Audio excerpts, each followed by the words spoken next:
Just to recap last week real quick, I thought after watching the tape, we followed the plan to win pretty well. I thought we played pretty well in all three phases. It's a great win for us. We've got to move on. This Ohio University team is an excellent football team. They're well coached. And if we don't prepare in the way this week like we have the last couple, then we got real issues. So it's important that we do a great job preparing today and tomorrow. That game last week was won on Tuesday, Wednesday, Thursday, and Friday, not the day of the game. We got to do the same thing this week to have a shot against these guys because Coach Sully does a great job coaching them. They're an excellent football team, and we'll have our work cut out for us up there. And just talking to the players yesterday about the fact that, Southern Miss win is great, but it means nothing if you go back and lose the next week. You kind of take almost that Bowling Green example from last year with them. That's a different team. I mean, it's a totally different mindset, and the culture's changed, and it's totally different than what it was a year ago with that football team. This football team now, I think they believe in the plan to win. They know it's infallible, and they know if we don't go out and prepare every week, we can get beat by anybody we play. So, we've talked a lot in the last couple of days about what has to happen with that Southern Miss game. It's got to be put behind us. We got to look forward, and I don't want to hear another word about Southern Miss from here on out, to be honest with you, because if we don't focus on the task at hand, we got no chance. You've never been up there, have you? I have not, no. There's not a player on the team that's ever played. Yeah, I don't know that. I know I haven't, and our staff hasn't. So, well, Phil, I guess, has, and probably Mark Gale, I'm sure, has at one point, but I haven't. Talk other than he was out in the second quarter and then he was really playing well in the second half. What kind of adjustments did you make defensively that you tended to shut them down more in the second half? We didn't make a whole lot of adjustments. We just made plays, and Rip got after pretty good. But you take away that long pass that it was 95 yards or whatever it was, and they didn't gain a whole lot of yards. And Rip, I think, probably put a little bit more pressure on them in the second half. But our kids, they made plays. George Carpenter played extremely well. The corners. I don't know if I've ever had two corners. When we talk about grading, especially guys in the secondary. When I coached in the secondary at Florida, it wasn't about percentage of what, but it's how many opportunities you have a chance to make a play. How many do you make? Jackson he made 10 out of 10. Pike made 8 out of 10 opportunities. Those two corners made 18 out of 20 plays they had opportunities to make, and that's tremendous. I mean, if you can keep up that kind of corner play, you got a great chance. And then Pike made a great play there at the end to seal the game. But that happens in practice, and we constantly talk about that. If you do that on Tuesday and Wednesday, it's going to happen on Saturdays. And it's nice to see those kids get reinforced for what they're doing on Tuesdays and Wednesdays by going out and getting done on Saturday, because that's when it happens.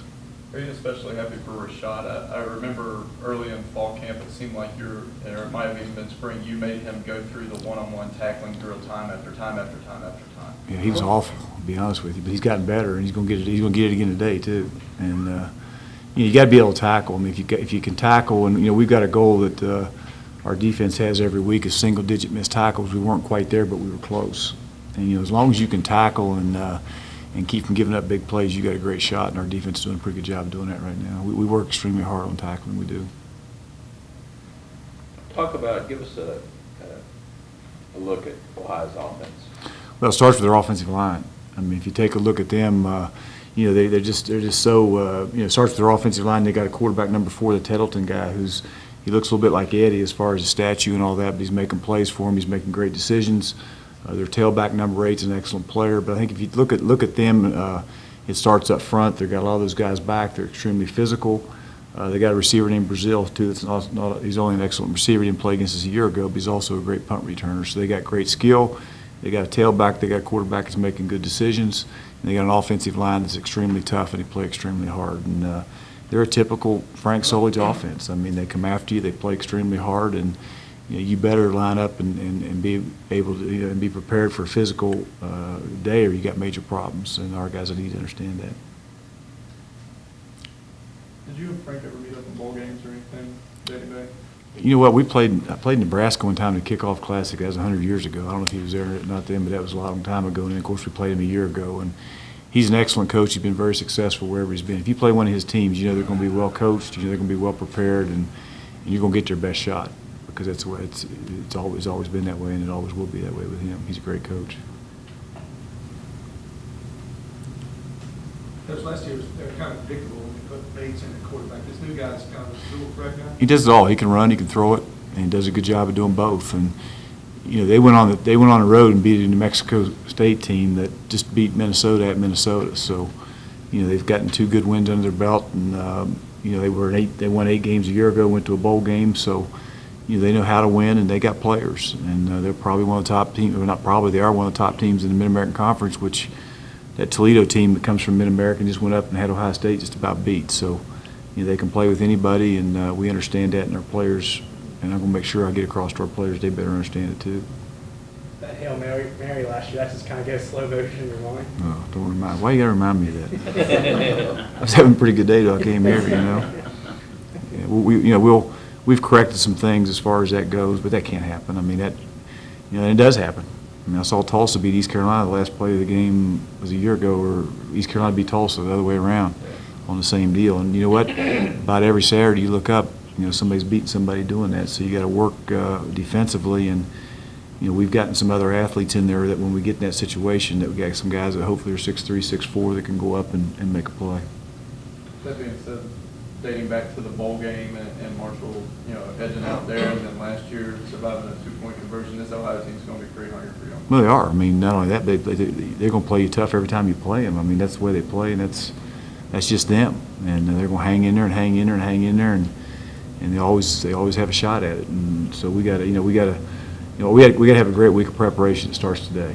We have a great practice today. We'll have a great one tomorrow, and then you got to continue to prepare until I guess at 7 o'clock Saturday night we play. We're at 7, whatever time that is. But we know we got to work cut out for us. I think this is a great rivalry for the fans. Obviously, a close game.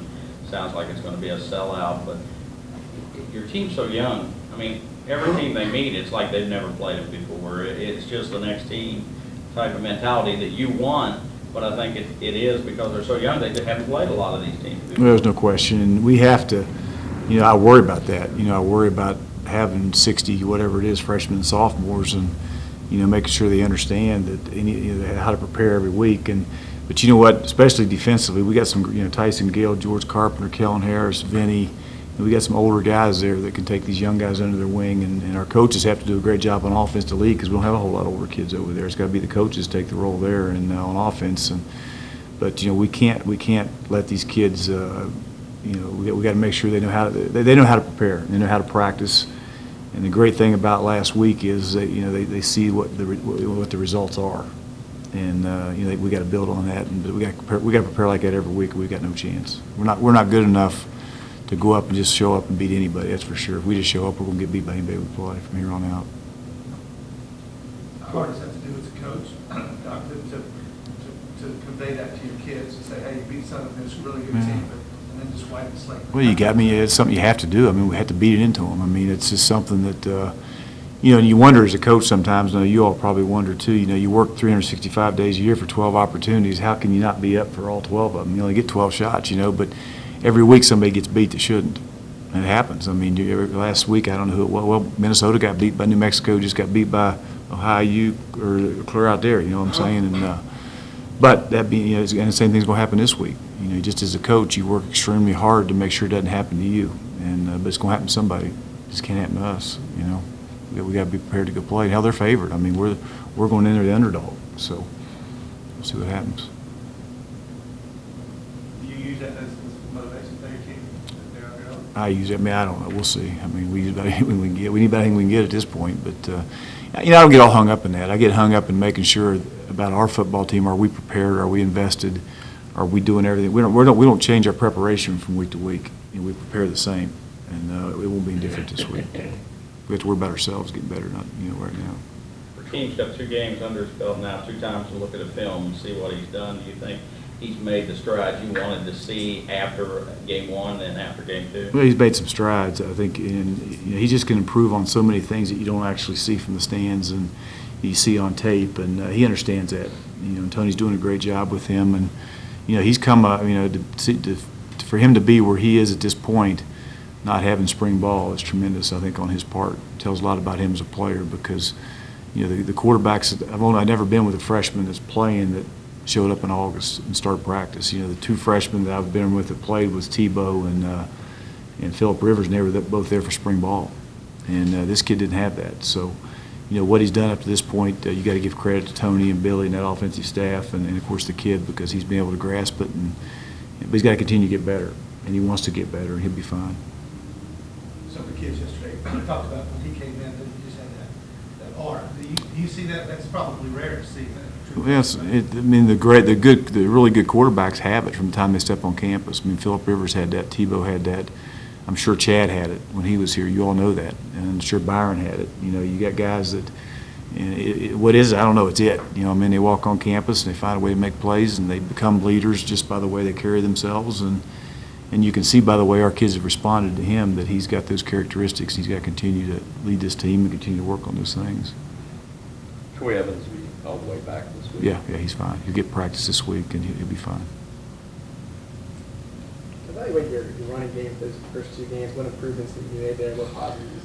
Well, I think the actual guys running the ball are good players. I mean, and Trayvon has got to slow down a little bit, and he'll get better and better as he goes. And but number one, I think the players are better. And I like our offensive line. I mean, they, at times there's some youth up there that, but you know what? They'll fight you. They keep plugging, and we've been able to rush for over 100 yards in the last 2 games, and we have to be able to do that. We can't be one-dimensional.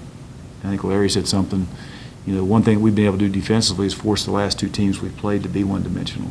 And as long as we can continue to do that, you got a chance to win every game we play. We stop the run. We got to do a little. I'd like to run the ball a little better than what we are, and hopefully we continue to get better at doing that. You just kind of wait for Trayvon to get that big play. Yeah, he will. He will. I mean, he had a couple nice plays, Saturday, and he's starting to get the feel. And he was banged up a little bit the week before last, and it's it's like anything else. If you don't practice full speed, it's hard on Saturdays to go out there and play. But he was back to full speed again last week, and he'll be full speed this week, so he'll be fine.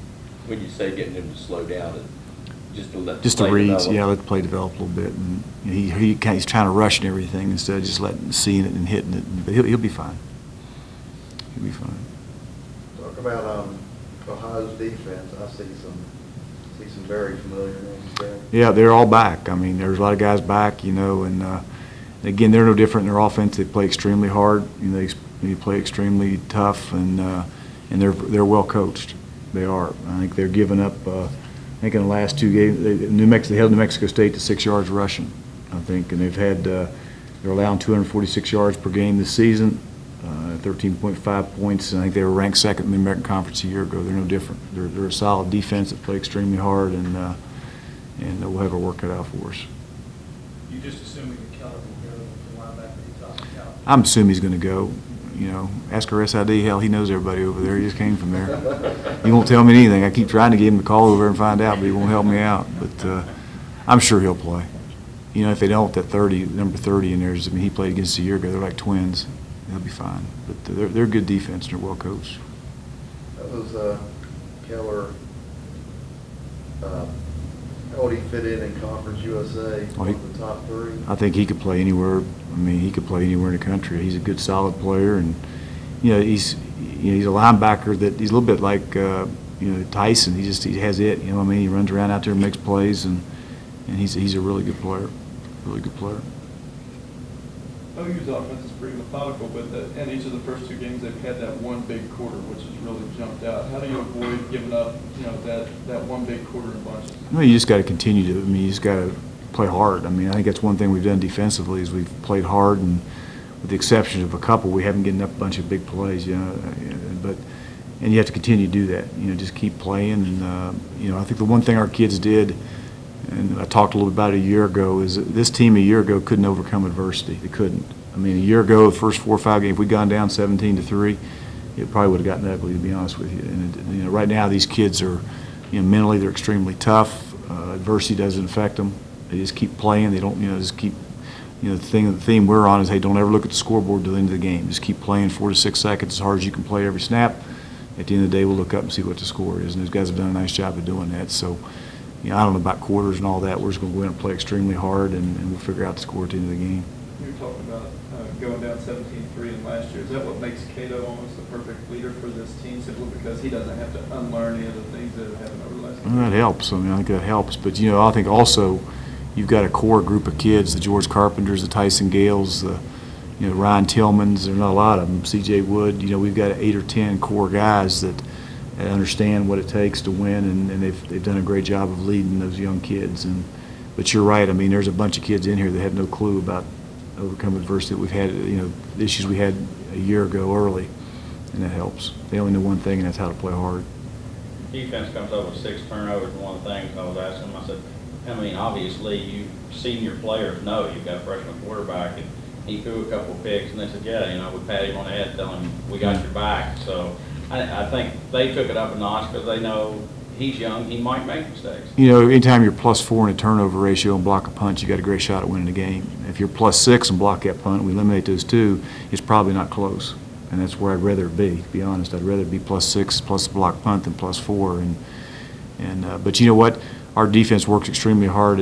If you guys have watched practice with stripping the ball and picking up fumbles, and you know, it's neat to see the things they work on individual carry over into the games. I mean, there was a couple of those fumbles that we picked up and returned and that type of thing. Those are all things that Rip and that defense do a great job working in practice. But anytime you can end up, you know, on the plus column in the turnover margin, you got a great shot at winning. If you block a punt 90% of the time, you can win the game. So it's all good. That satisfied you, Doc, knowing that maybe now, as you're in your second year, that the message is starting to resonate with these kids? No, it is. I mean, you know, it's important that happened, you know, Keith. And I think you know, you wonder, somebody asked me the other day, I think, in that press conference, how they bought in. Well, hell, if they haven't, you got the wrong guy at this point. I mean, if it takes me more than a year and a half to get them to buy in, you probably should have hired Smock to coach a team, you know what I mean? I mean, I haven't done a very good job. And so I think at this point, I know they are, they wouldn't be here. But it is satisfying to be able to see it carry over the field, yeah. I think it goes without saying you got to be happy with your special teams last weekend. Yeah, they, you know, for the last, you take that kickoff return out that first game, we've been, I mean, I don't know if I've ever been around a special team that dominated the game. We played great defense with the exception of one play, and offensively we were solid, but the special teams won the game. I mean, my goodness, you get 5, I've never seen a punter drop 5 punts inside. If you give that offense in 5 drives and whatever half that was, they got to go 95+ yards. There's like a less than 10% chance you're going to score having to drive the ball that far. And just the field position is so critical, and Case did such a tremendous job there. But not only was Case, but, you know, Aaron Dobson and Pac-Man and Talaferro and those missiles did a great job of running down the field and downing those punts. But anytime you can force that type of field position, it's great. And then, of course, the block punt was super. And you know, we've had 2 big plays in our punt block team. We had a kickoff or a punt return for a touchdown and a block punt. And you know, we're making some big plays. I thought a year ago, and you guys know, we got out-athleted on special teams in that game against Southern Miss, and we also got out-athleted against West Virginia. It didn't happen this year in special teams, which tells me that our talent level is improving, and we're getting better. We're getting closer to where we need to be.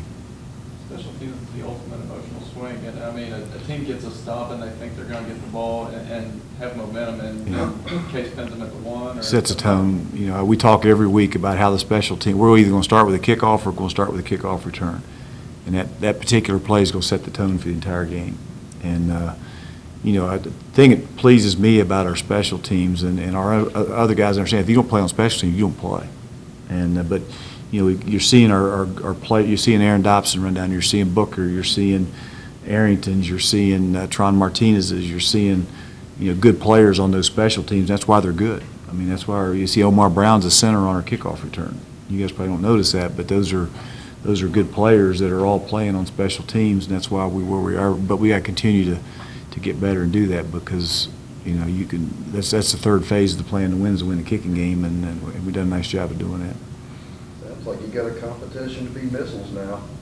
Well, what I try to get done there is you know, like Aaron maybe get 2 reps the whole game. You know, I'll put Booker in. I'll put other guys in there that so you know, I don't use one guy for 8 or 10 snaps. We just keep running fresh guys in there, so when they do cover, they're in good shape. And but yeah, I've got 6 or 8 missiles that we're going to use at one time during the game. It could be anybody. They like to be on that punting because they get to eat first.